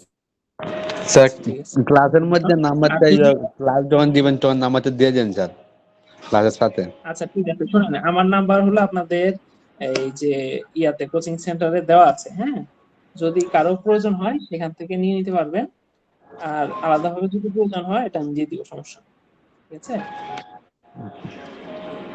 তাহলে পাতলা পায়খানা, কোষ্ঠকাঠিন্য, বমি ভাব, হ্যাঁ, এরপর বমি হতে পারে, পেটটা ভরি, প্রিকশন পরিপাকতন্ত্রের ক্যান্সারের ক্ষেত্রে ইন্টারেকশন, ইটারকোনাজল যেটা বললাম যে মানে হলো আমাদের শরীরে যদি ফাঙ্গাল ইনফেকশনের জন্য যে সকল ড্রাগ খাই সেগুলোর সাথে এই গ্যাস্ট্রিকের ওষুধগুলা একটু ইন্টারাকশন থাকে, মানে অ্যাবজর্পশন কমায় দেয়। আচ্ছা আজকের মতো ক্লাস এখানে থাক। আচ্ছা নাম্বার ছিলেন কে জানি?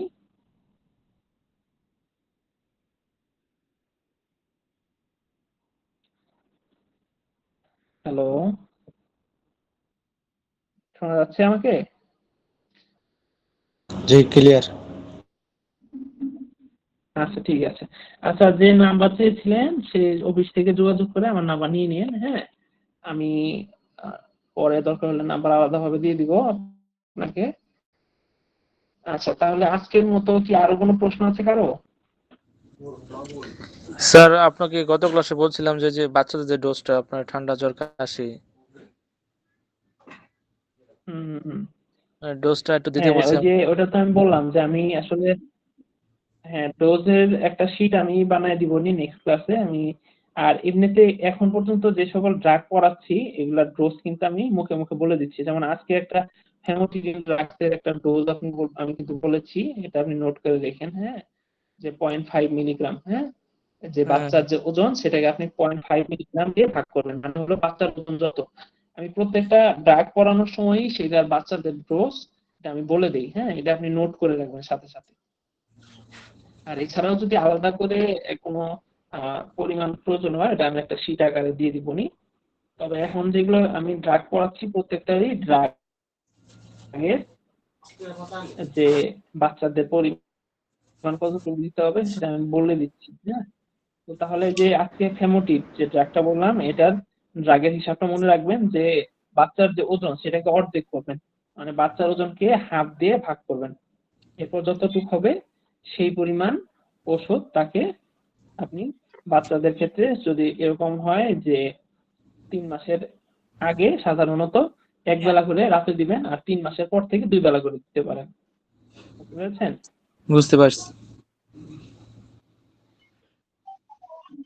আচ্ছা ঠিক আছে, তার মানে আজকে কিন্তু আপনি একটা বাচ্চাদের ড্রাগের ডোজ জেনে গেলেন, এই ড্রাগের ডোজটা একটু নোট করে রাখেন। ঠিক আছে স্যার। আচ্ছা, আর কারো কোনো প্রশ্ন আছে?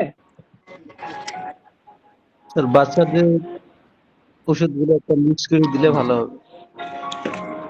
আচ্ছা ঠিক আছে, যেহেতু আমাদের সবারই প্রয়োজন বলছেন আমি দিয়ে দিব, ঠিক আছে।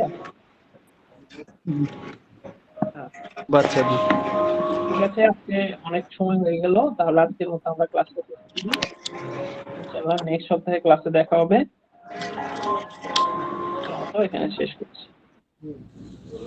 আসসালামু আলাইকুম।